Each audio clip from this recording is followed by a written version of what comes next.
Hello and welcome to today's webinar, Expert Advice on the State of Ransomware and Recoveries. Today's event is brought to you in partnership with Veeam, and we've got an amazing event lined up for you today.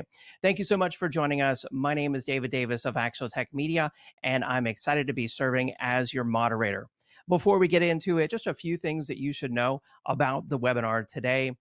First off, we encourage your questions on the topic of ransomware. Experts from Veeam are standing by to answer all of those questions, so keep those questions coming.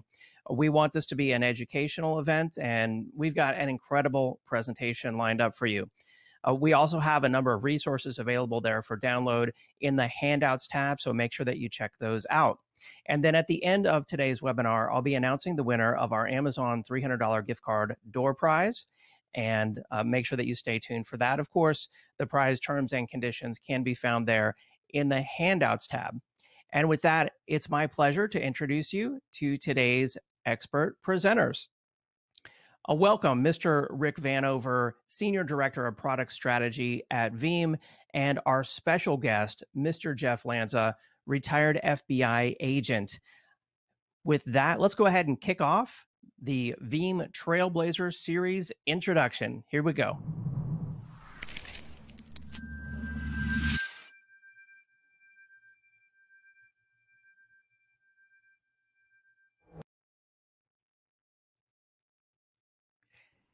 And with that, I'm excited to bring on my friend, Mr. Rick Vanover from Veeam. Take it away, Rick.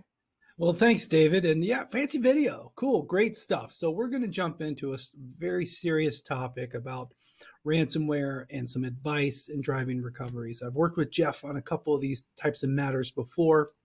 We've got a few things that we want to show. First of all, we want to show the agenda, which these are the things we're going to cover. Jeff's going to give some really good perspective on the threat landscape from what he's seen. And every time I hear Jeff talk, he has great new updated information. So I can't wait to hear what he's going to bring here today. I'm going to then come in at the end of the time to kind of show how Veeam can help. So that's that. That's what we're going to talk about. Let's get into the threat landscape. And I'm really happy to turn it over to Jeff Lanza. Jeff. Oh, thanks very much, Rick. Appreciate it. Thank you, everyone. I spent 20 years with the FBI, and for most of my career, I was involved in white-collar crime.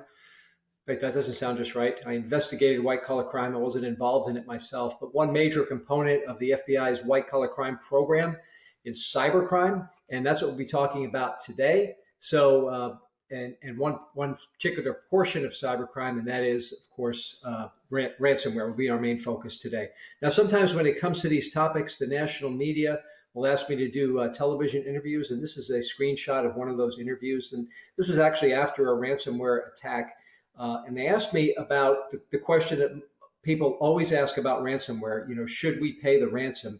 And you might be surprised by my answer because the FBI will generally say, no, don't pay the ransom because that encourages the criminals. But think about it this way. A ransomware attack is just like it's a kidnapping of files, right? And I worked child abductions when I was with the FBI on occasion. And if I went to a parent and said, don't pay the ransom when your child's been abducted by someone because that's just going to encourage people to keep kidnapping children. They'll go nuts on you, right? So that's not actually a worthwhile or helpful answer. But what the answer I think is very simply this: we want to keep it from happening to us, and even if it does happen to us, we want to have a way that we can recover from it happening to us. So I'll focus on the threat landscape. I'll let Rick take the rest from there. This is a ransom note that the gangsters used to use in the 1930s. It's a fill-in-the-blank ransom note.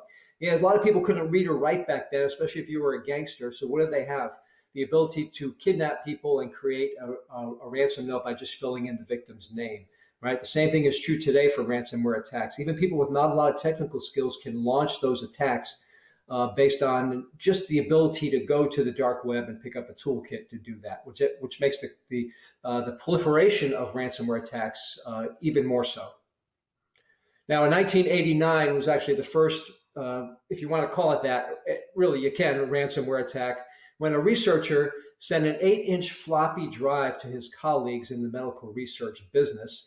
It only had 8,000 kilobytes of storage on those floppy drives. Now, in 1989, they also had 5 1/4 inch, or 5 1/4 inch floppies, or 3 1/4 inch, 5 inch as well, that had a lot more storage capability. But he sent this, but there was enough storage on this to put the malicious code that when they plugged it in and typed in the DOS commands on their system, it locked up their system. And then he demanded basically a recurring payment to unlock their system. So not only did he invent ransomware, he also invented software as a service. But fast forward about almost 30 years, we have a seminal event in the business of ransomware, and that's when a hospital in Southern California decided to go ahead and just pay the ransom, $17,000 equivalent Bitcoin of that amount. But that's a pittance compared to what they're paying today, especially in the examples we've seen in the last couple of weeks, where we have multiple millions of dollars of payments going out to the people that are victimizing these companies. But what it announced to criminals back in 2016 was, yes, we'll pay. This is a viable crime for you to commit because you can make a profit, which is almost always the incentive for the criminal. And about this few months after that attack took place, the San Francisco Municipal Transit System, the Muni, was locked up by a ransomware attack. If you were in San Francisco that weekend, you had their tickets, you could get them for free because they couldn't sell you tickets from the machines as they were locked up. So two of the big events that occurred in 2016, which announced to the world that ransomware is a viable crime to commit. Now, after the first attack against the hospital, a state senator in Southern California, or in California, I should say, announced that he was creating a bill that would make ransomware illegal. And you're probably thinking, wait a minute, isn't ransomware illegal to begin with? And it is at the federal level, or was at the time, but he wanted the state law to address this issue. And when he announced that that law was being written and afterwards that it had been passed and into law, the bill itself was locked up on his computer by a ransomware attack. Well, they didn't ask for ransom. They're just making a statement, and here he is tweeting about it at that time. They're making a statement just saying, hey, it doesn't matter what laws you pass, we're still going to commit these attacks because we can, and the FBI can't get at us. And not to mention that not if the FBI can't get at us, authorities in Southern California or in any California city are not going to be able to get at us anyway, making a statement in that regard. Now, the criminals went after critical infrastructures, including cities like Atlanta, Baltimore, victimized twice. And the comment from the mayor here back in 2019 was something that we all need to be aware of. We never want to revert back to manual, because if we do that, it's not only a profit loss situation and a huge cost situation, it's also putting potentially people's lives at risk. You'll see that in a hospital situation, but in others as well, as there's lots of stakeholders and a domino effect to these ransomware attacks. Now, the first case where ransomware was spread over the internet occurred in 2017. It started in West Africa, and spread over the internet from there, infecting systems that had not patched to the recent Microsoft standards. And that system, or that attack, also the follow-up to that attack was the Petya and the not Petya attacks in 2017. Affected a lot of companies, but it wasn't a case of ransom that was the cost here. It was the downtime, being out of business, even for a short amount of times, for companies involved in critical infrastructure, can be very expensive. And TNT Express, which is a subsidiary of Federal Express, they talked about this in their annual report in 2018 for the 17 year, and they lost $400 million because of the Petya ransomware attack. It was in the millions in this case. It was in the billions in the case of Merck, as they tweet about their victimization, the big pharmaceutical company, and total remediation costs there of over $1 billion. Again, it's the downtime remediation cost of being affected by a ransomware attack, not the amount of money that you would have to pay in ransomware, although that's getting into the millions of dollars as well. Now, the guy that stopped the WannaCry ransomware attack, you may be familiar with this name, Marcus Hutchins was his name. He was also a black hat hacker in that he created the Cronus malware, which infected computers and stole bank login credentials. He was wanted for that crime. And to add a little background to the situation, the FBI never thought that he would be extradited to the United States, that even though there was a warrant for his arrest and he was in the UK.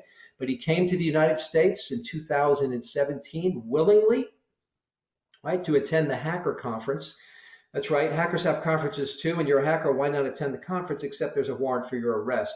Anyway, the FBI got him at the airport after 4 days at the conference, tried to question him. And when you question someone who's in custody, standard protocol, you have to give them their Miranda warnings, which they did. He gave a full statement to the FBI because he waived those warnings, right? So then he tried to get that statement thrown out of court and went to his federal judge and said, I don't want that statement being used against you. The judge said, what's your reason for that? And he said, I had a terrible hangover for being at the conference for 4 days. I couldn't waive my rights. And the judge said, we're not having that. The statement stood. The FBI learned a lot about what he did, but also what other criminals are doing to try to victimize people and also do other types of cyber crimes, which we're not going to get into today. We're going to just stick with ransomware. Now, let's talk about the healthcare system. During COVID, the criminals didn't back off. In fact, they pressed harder because they knew a hospital in a crisis situation, when you add a second crisis onto that, is more likely to pay the ransom. And we've seen that situation happening as well. And the only thing I will say about hospitals, lots of victims around the country and around the world. And I'll just say what's on the screen here. The most appropriate quote is, it's not safe to be in a patient in a hospital when their computers are down. But it's not just hospitals, it's other businesses as well. There's a domino effect to ransomware attacks as they attack critical infrastructure, and also companies that have a lot of stakeholders in the supply chain. School districts as well. They know school districts are are good targets because they have, first of all, stretched resources. They're dealing with kids at home. They're buying Chromebooks and distributing them to kids. And just at that time, this one school district got this note to an IT professional as he arrived at work one day. Right. Not only that, but lots of other things were infected and encrypted. And basically, they had no way to recover or do anything with computers in the school district. So the school, oh, by the way, here's the chat between that person and the actual criminal. He asked how many PCs need to be decrypted, trying to come up with a price. Before you have a chance to answer, the guy said, well, $50,000 to unlock all of the computers, right? So he said he needed to discuss with his boss. And when he says boss, he means the school district, who quickly approved the $50,000 payment. He was able to find a backup that was uninfected, unencrypted, and he was able to recover from that. In this case, they didn't get any money. Schools are big targets too, because they are part of the critical infrastructure as well and have stretched resources. So in this regard, speaking of backups, what's a good ransomware protection strategy? Well, things that we know about, right? What you see on the screen: education of employees, good anti-malware protection and detection, and of course securing those desktop protocols, remote desktop protocols as well. But better than that is to have a backup, but one that you can recover from, because the criminals know that if you have a backup you can recover from, you're not going to pay a ransom. They will go after a backup that's not protected. In this case of the Canadian hospital, same thing happened to them, only the criminals went after a backup that they would have been able to recover from first. They deleted that or encrypted that, and then they went after their production files. Companies are not going to pay a ransom if they can recover from a backup. Criminals know that. Hospital in upstate New York, same situation happened. It happened a few years ago, but I use this example because it illustrates a very important point, right? The files get encrypted, right? They give you a volume discount to unencrypt all your files. That's pretty standard protocol. That's nice of the hackers to give you a volume discount. In this case, it was an attack through remote desktop protocol, brute force hacking, but they went in and deleted all the online backups first. So the hospital will have no way to recover from those backups and be stuck with paying a ransom or going through a lot of trouble to reconstruct their production files. And again, they're back in the situation where they've reverted to manual. And in a hospital and basically a lot of other businesses, that is a dangerous situation. So then we want a backup that we can recover from, right? Best is to have an air gap backup, one that's taken offline, an immutable copy of a backup of our production files that we can recover from. Rick's going to talk about that in more detail. As I talk to businesses and groups like yourselves around the world, virtually now, we see law enforcement agencies have the same advice. You can read it in the FBI's advice when it comes to ransomware. The Canadian Mounted Police, same thing. In India and England, they say the same thing in these documents. They basically say, hey, have an offline backup, one that's not connected to the production files so it can be recovered from if there is an issue. And people say, well, if there is an issue, I'm going to pay. That's one way to get out of it. It's really not that much money when you consider the downtime and the cost of that being down. But you can see the reasons on the screen why you really shouldn't pay, right? Because there's no guarantee you're going to be able to recover. You may be hit again, and it just encourages the behavior of criminals. They're big organizations. They even are concerned with customer satisfaction. You may even get an email afterwards to say, how was your satisfaction level with us? You know, it's almost gotten to that point. But because it's gone this far, the government's starting to address this issue. And you may see more of these types of I guess, notifications to industry. In this case, the Department of Treasury is saying, if you pay ransom to a sanctioned company, and we're going to fine you, and it could be a big fine. And take a note of this. There's a lot of sanctions countries out there. A sanctioned country is what we're talking about here. And most of the ransomware attacks, in fact, come from people in sanctioned countries. So let's take a look at the future really quickly before I turn it back over to Rick. Ransomware mutations work like this. They not only are locking up files in your own system, they are now exfiltrating them and threatening release of that information if you don't pay a ransom. That's what happened in the Las Vegas school district. They did release that personal information of students. And ransomware as a service, and we've seen that with the Colonial Pipeline situation. You see that their companies are serving as an intermediary. They'll conduct the ransomware attack, take a cut of the action, and give it to the people who hired them to do it. And then, of course, we have more attacks on industrial control systems, which, of course, have many, many domino downstream effects. And even in the Biden administration's statements about the budget that they're proposing, they've said things about industrial control systems being woefully out of date, and they need to be brought up to date as well. Now, I first experienced lines at gas stations in 1973, again in 1979. And who would have thought it would have happened as a result of a cyber attack? And much of that was a result of people scrambling to get gas. It didn't necessarily have to be this way.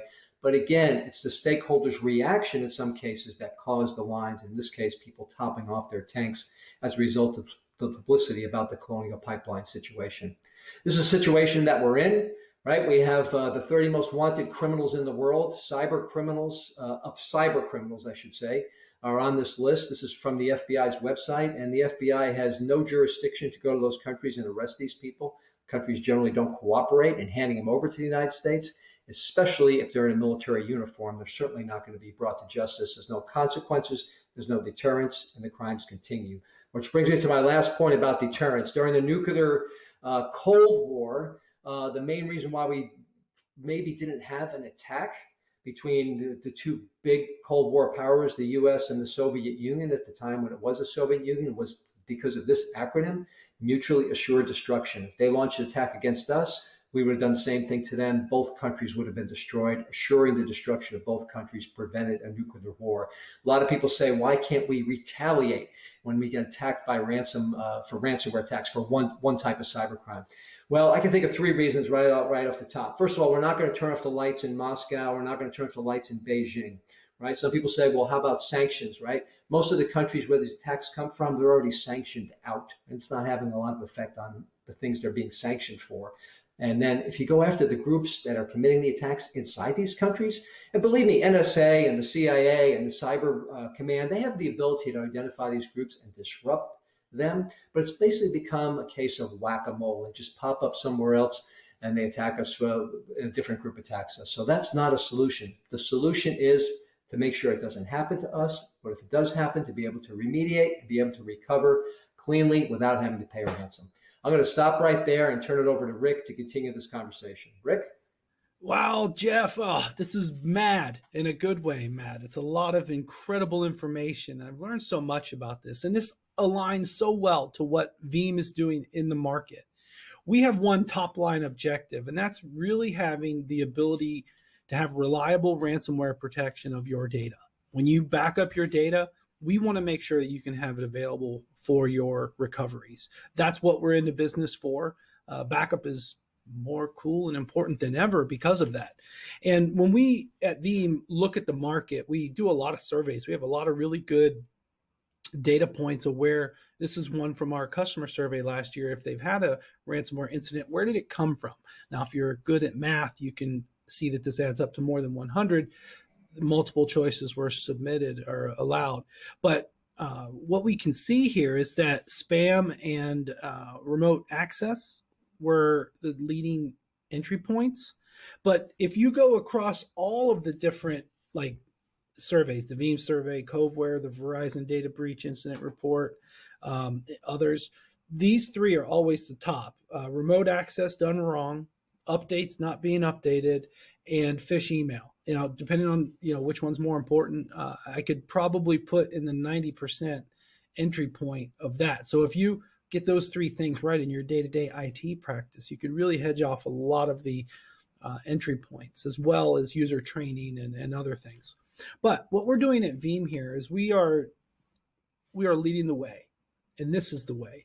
This is the NIST cybersecurity framework. What we've done here at Veeam is taken our ransomware story and capabilities to a well-established security language. Now, I didn't grow up being an IT security expert, but when I do interact with IT security experts, they know what this is. This is the NIST cybersecurity framework. This is a collection of 5 functions that work off of each other that can help drive a cybersecurity strategy. And when we align this to the ransomware recovery promise that we have here at Veeam to be able to reliably recover data in a ransomware scenario, we walk through these identify, protect, detect, recover, and respond functions of the framework, and we apply Veeam capabilities to that. So the thought is data locality, tagging, and viewing your information, viewing your infrastructure, so that you even know what you have, because you can't recover what you didn't back up, right? So the identification is actually a very important first step, because it'll predicate your experience on the other functions. The second is the protection. Now, it's natural to expect a backup solution to have a strong footprint in the protection space. Makes sense. Now, at Veeam, we have this thing called the 32110 rule, which I'll come to here in a second. Many different immutable, offline, and air-gapped options, as well as sure backup and sure replica, which will ensure that what you've backed up is indeed recoverable. Wouldn't that be a great problem solver? So the thought is, once we've identified the data, we're going to protect it in the very robust mechanisms. Then we can entertain some detection capabilities. This is where it starts to get really important. Anything we can do from a detection standpoint is very welcome today when it comes to ransomware. And I'll go so far as to say that I would challenge that this framework, these functions, be applied across your IT practice, not just a backup, but endpoint detection, networking tools, firewalling, all the different security, all of the different IT disciplines you have. Apply this framework to it. And then when there's a detection or an incident, the response, where Veeam has a lot of capabilities that a lot of people don't know about, is both detection and response. So at Veeam, we have an integration API to scan through your backups, as well as ransomware activity alarms and alerts to detect the behavior that goes along with ransomware. And then on a response standpoint, being able to say, hey, I've got a plan and I know what to do in this scenario. And I know that it's going to fit in this recovery time objective and recovery point objective. That is critical. And then lastly, getting it done, the recovery, doing all the different types of high-speed recovery techniques and instant level, file level, application item recovery, and then maybe some of the different things that might be really appealing to organizations like Secure Restore, which will scan the data before it's restored to ensure that it is clean of potential infection with the absolute latest definitions. Where I sit here in Veeam, I see both response and detection as impact opportunities, things you don't really expect from a backup tool, but Veeam has very established capabilities across these functions to help you get there. Now, I have one recommendation for you. All of Jeff's advice, right on, lock in, go. But there's one thing I want you to remember, and this is based off of my conversations with Veeam support, with customers and partners who have beat ransomware, but also I pay even more attention when I hear about ransomware scenarios not ending well.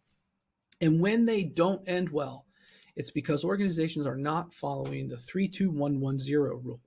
The 32110 rule is a upgraded version of the 321 rule, which says you should have 3 different copies of your data on 2 different types of media, with one of them being off-site. That's a great technique, doesn't require any specific type of hardware. It can accommodate nearly any failure scenario, but we can do better today. In 2021, that's where having one copy that's either air-gapped, immutable, or offline, I like to call that ultra resilient. I'll come back to that here in a second. And then have 0 surprises or 0 errors by doing sure backup recovery verification. Now, these are all technologies you have with Veeam. It's very versatile, a lot of different ways to dial that up.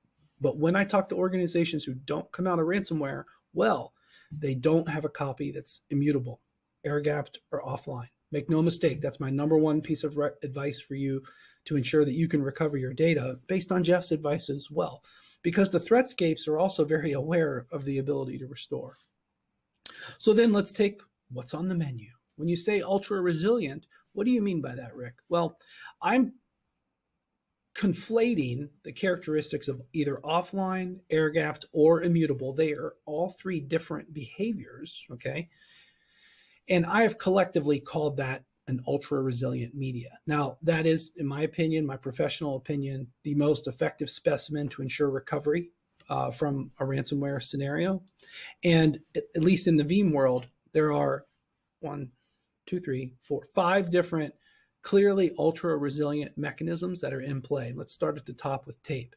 Now, if you take a tape media, especially one that's marked as worm, that, and then remove it from the library, that actually is all 3. That is immutable, that is air-gapped, and it is offline. That's actually really, really resilient. By the math, you're in really good shape there. Now, if you are using tape, a potential piece of advice is make sure devices go out of the library, because again, the threat actors know where the data lies. Okay, so make sure that the operational elements are well set. I'm going to go down to the bottom to the hardened Linux repository. That's a new capability that Veeam has. If you're just getting started on this phrase of immutable and air-gapped and offline, these other types of storages, having a backup on the hardened Linux repo in Veeam will be a very easy way to have immutable backups on a Linux system. And there's no additional Veeam cost to do that. So I see a lot of organizations have a backup implementation. They're making copy jobs to go to this Linux repo and then enjoying that immutable storage associated with it. We also have immutable options in the cloud. So AWS Public S3, Wasabi, and a whole bunch of other S3 compatible storages. And you can even get into some rotating hard drives, so something that gets ejected out of the system. And then one above that, the insider protection, which is a Veeam service provider technique. That's a out-of-band copy of your backups. And then I didn't quite give replicated and storage snapshots the full ultra resilient stamp, because it kind of depends. Some of the different storage arrays and backup appliances have ransomware resilient mechanisms like Snap Lock from NetApp, Pure Storage, Safe Mode Snapshots, and Extra-Grid Retention Lock off the top of my head, but it depends on what you have. So do some digging, but this is the Veeam menu for sure. And then I also can be in a world today, again, the math, you can entertain very easily double play or triple play immutability. And that's actually really attractive for some people, because the 321 rule indicates we need to have 3 or more copies of that data. So I've spoken to a lot of organizations that are doing the Linux repository with Veeam immutability on premises and the cloud storage with immutability as well. That's a double play. And then you could entertain a triple play with the tape media. So again, the math is very much in your favor of being able to drive successful recoveries with 1 or 2 or even 3 immutable offline or air-gapped copies. So you got to have at least 1, but it's easier than you think to have more than that. So at Veeam, we've worked really hard to do a lot of this different stuff. So there's a number of different ransomware resources, and I've got a paper that's going to be updated here very soon.